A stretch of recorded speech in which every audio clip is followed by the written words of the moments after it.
dewantara yang dihubungkan dengan budaya positif di sekolah kita, di mana pembelajaran berpihak kepada anak. Nah, Bapak Ibu semuanya, kemudian kita akan melakukan evaluasi, refleksi tentang praktik disiplin.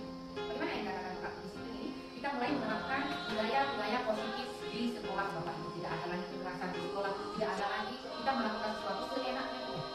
Kenapa? Karena selama ini kita melakukan pembelajaran yang berpusat kepada guru, teacher center. Namun menurut pihak dewantara harus melaksanakan pembelajaran yang berpusat pada peserta didik. Nah, kemudian di sini juga memahami peran kita sebagai guru dalam membangun budaya positif dengan menerapkan konsep disiplin yang berinteraksi. Bagaimana ini dalam pendidikan Indonesia secara umum, kemudian mendapatkan pemahaman mengenai konsep disiplin positif untuk menciptakan hidup dengan profil belajar Pancasila itu jelas. Adapun capaian khusus yaitu mendemonstrasikan pemahaman tentang konsep budaya positif di dalamnya terdapat perubahan paradigma stimulus respon tentang teori kontrol, kemudian tiga teori motivasi perilaku manusia, motivasi internal eksternal IAS 19, hukuman penghargaan 5 kebutuhan khusus, kemudian posisi kontrol dulu dan segitiga restitusi. Nah, di sini saya akan mengajarkan kepada Bapak Ibu bagaimana yang dikatakan dengan disiplin positif, kemudian nilai-nilai kebajikan yang universal yang perlu diterapkan di sekolah, kemudian teori motivasi, hukuman, penghargaan dan restitusi, kemudian membentuk keyakinan kelas. Ini di PMM kemarin banyak ya keyakinan kelas. Kemudian kebutuhan dasar manusia dan dunia berkualitas, kemudian posisi restitusi, posisi 5 kontrol dan restitusi segitiga restitusinya. Baik, kita akan belajar pelan-pelan Bapak Ibu. Di sini ada sebuah paradigma. Nah, paradigma ini istilahnya kita mengambil pelajaran. Nah, di sini ada A dan B. Ada teman Anda, ibaratkan A, pokoknya siapa namanya, kemudian ada yang namanya B. Nah, kemudian di sini kita disuruh praktek sobeklah secara kertas, kemudian tulis benda apa yang sesuatu yang kita miliki letakkan di tangan kita dan genggam sesuatu tersebut dengan segala daya kekuatan. Nah, jika teman B akan mencoba sekuat tenaga dan berbagai cara untuk kita meminta kita memberikan barang yang kita pegang itu untuk dia dengan rayuan bujukan. Nah, kita tadi ibaratkan ada sesuatu yang sangat penting buat kita di genggaman kita. Nah, kemudian ada orang lain yang ingin membujuknya untuk memberikan kepada orang tersebut. Apa yang akan kita lakukan? Bisa Bapak Ibu bayangkan itu? Nah, di sini menandakan bahwa perubahan teori kontrol. Kenapa dikatakan di genggaman kita? Karena kita yang memiliki kontrol. Kita nggak bisa mengontrol orang lain, tapi kita bisa mengontrol diri kita sendiri. Pokoknya kita ingin menghayal mengontrol, nggak bisa Bapak Ibu. Karena kekuatan kontrol itu ada pada diri kita sendiri. Nah, ilusi guru mengontrol murid. Kemudian murid ilusi bahwa kritik dan membuat orang merasa bersalah dapat menguatkan karakter. Ilusi bahwa semua penguatan positif efektif dan bermanfaat. Ilusi bahwa orang dewasa memiliki hak untuk memaksa. Bapak Ibu nanti kita akan belajar pelan-pelan. Di sini ada namanya teori kontrol menurut Dr. William Gesell. Ini adalah pakar yang menyatakan tentang bagaimana posisi kontrol, disiplin positif. Nah, mungkin Bapak Ibu pernah menerapkan bagaimana cara menerapkan disiplin positif di kelas. Pernah?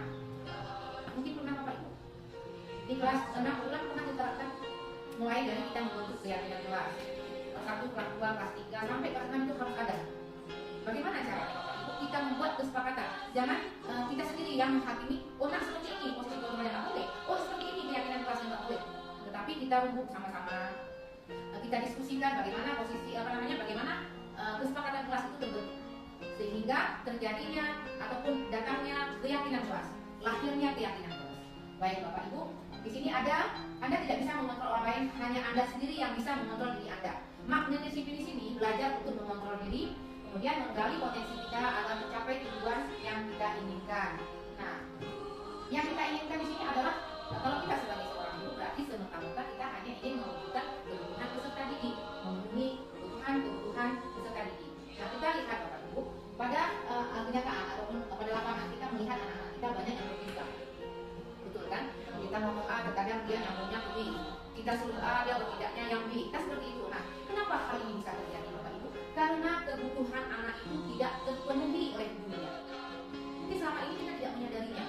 Nah, hari ini saya memaparkan ini supaya Bapak Ibu tahu apa sih kebutuhan anak. Pokoknya datang ke sekolah, kadang di rumah kita tidak disayangi. Kan tidak mungkin. Kalau mungkin sih mungkin saja, tapi tidak ada hak kita untuk mendatangi rumahnya terus memberi pelajaran kepada orang tuanya begini posisi kontrol, nggak mungkin. Tapi kalau di sekolah mungkin saja, karena itu tugas dan peran seorang pemimpin pembelajaran untuk menjelaskan ini. Jadi begitu kita menjadi seorang guru, kita harus tahu Bapak Ibu posisi kita itu siapa. Apa sih kebutuhan yang ingin diharapkan oleh anak? Mana contohnya? Kasih sayang. Dia tidak mau dimarah-marah. kita mengajak dia menjadi dekat sama kita.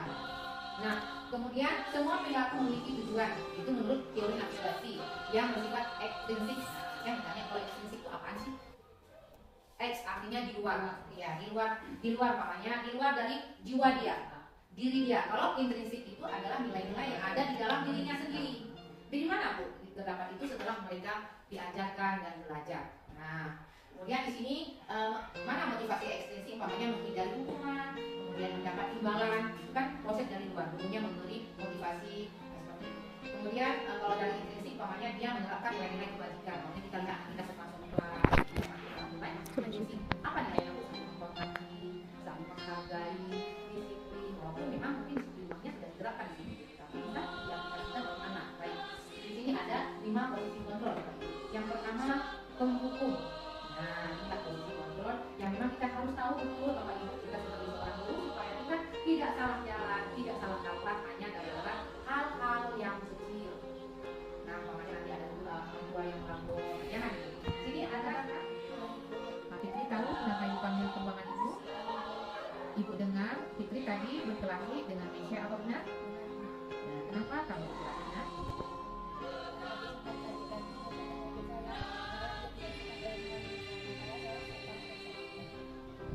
Oh begitu ya, wajarlah kamu marah dan kesal. Jika ibu di posisi kamu pasti ibu melakukan hal yang sama.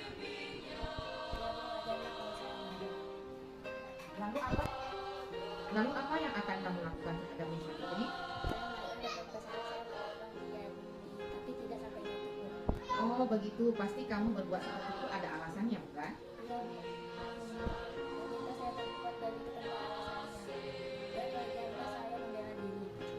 Ya wajarlah kamu rupanya diejek sama Mesya ya.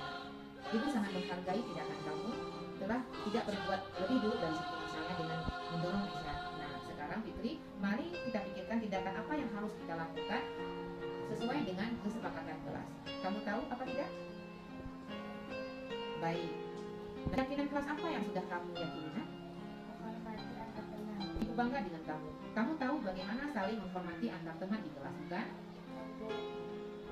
Ya, benar sekali. Ibu bangga dengan kamu. Kamu tahu saling menghormati itu penting buat teman. Nah, menurut kamu, keyakinan kelas apa yang kamu jalankan ketika kamu beranak?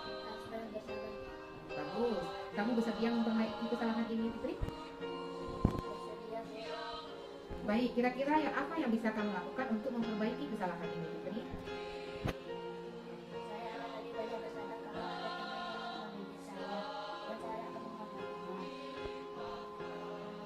Iya, bagus, tepat sekali tindakanmu. Ibu bangga dengan kamu. Tetap semangat ya nak. Nah, sekarang silahkan kamu masuk ke dalam kelas. Terima kasih Bu. Sama-sama Fitri, silahkan masuk ke ruangan dan belajar dengan semangat. Apa kabar nak? Warahmatullahi wabarakatuh. Waalaikumsalam warahmatullahi wabarakatuh. Baik anak ibu semuanya, hari ini kita akan membuat keyakinan kelas. Pada minggu yang lalu kita sudah membuat kesepakatan kelas. Anak-anak ibu sudah paham semua tentang kesepakatan kelas kan? Ya baik. Nah hari ini kita buat kelanjutannya tentang keyakinan kelas. Keyakinan kelas itu adalah keyakinan yang kita wujudkan berdasarkan nilai-nilai universal yang sudah kita sepakati bersama. Apa saja nilai universal? Makanya gotong royong apa lagi? Ya, saling menghargai. Apa lagi nak? Yang kita tulis kemarin? Apa lagi?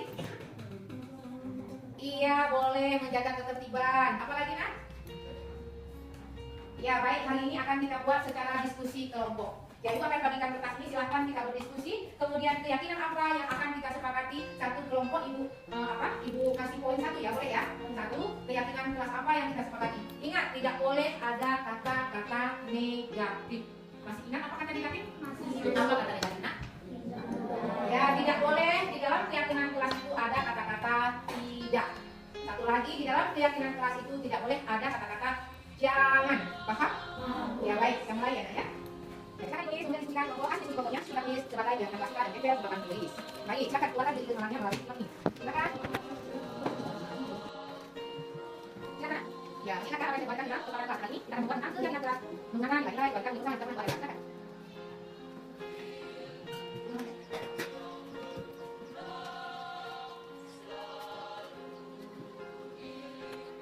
Ya, akan disilakan. Silakan disilakan hal-hal yang sudah ini sebagai kesepakatan kelas. Kamu kok sampai mana itu? Udah, mulai sekarang isi kan? Apa yang ya kan?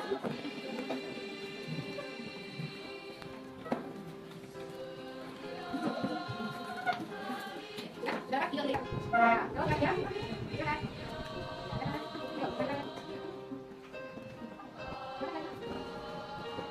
Nah, kelompok yang terakhir silahkan membaca keyakinan kelas yang sudah dibuat. Ibu saat suaranya.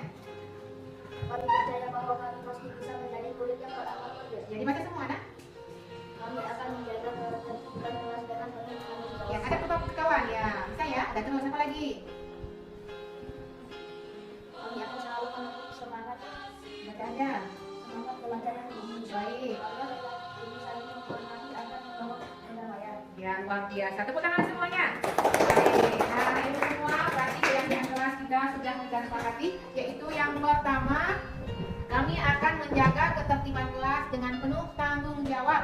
Yang kedua, kami akan selalu memupuk semangat belajar yang tinggi. Yang ketiga, kami meyakini saling menghormati dan seakan membawa kedamaian. Kami percaya bahwa kami pasti bisa menjadi murid yang berakhlak mulia. Luar biasa. Tepuk tangan untuk kita semua. Keyakinan kelas kita yang kita buat, nanti kita akan dokumentasikan dengan bagus di kelas kita dan Ibu akan menempelkan di dinding kelas. Setuju semua ya? Keyakinan ini adalah nilai-nilai yang diyakini di kelas 5 ini untuk dilaksanakan bersama. Setuju? Nah, sekarang silakan anak Ibu menandatangani keyakinan kelas yang sudah kita buat tadi. Sudah? Sudah tahu? Nah, silakan maju satu-satu. Silakan dimulai dari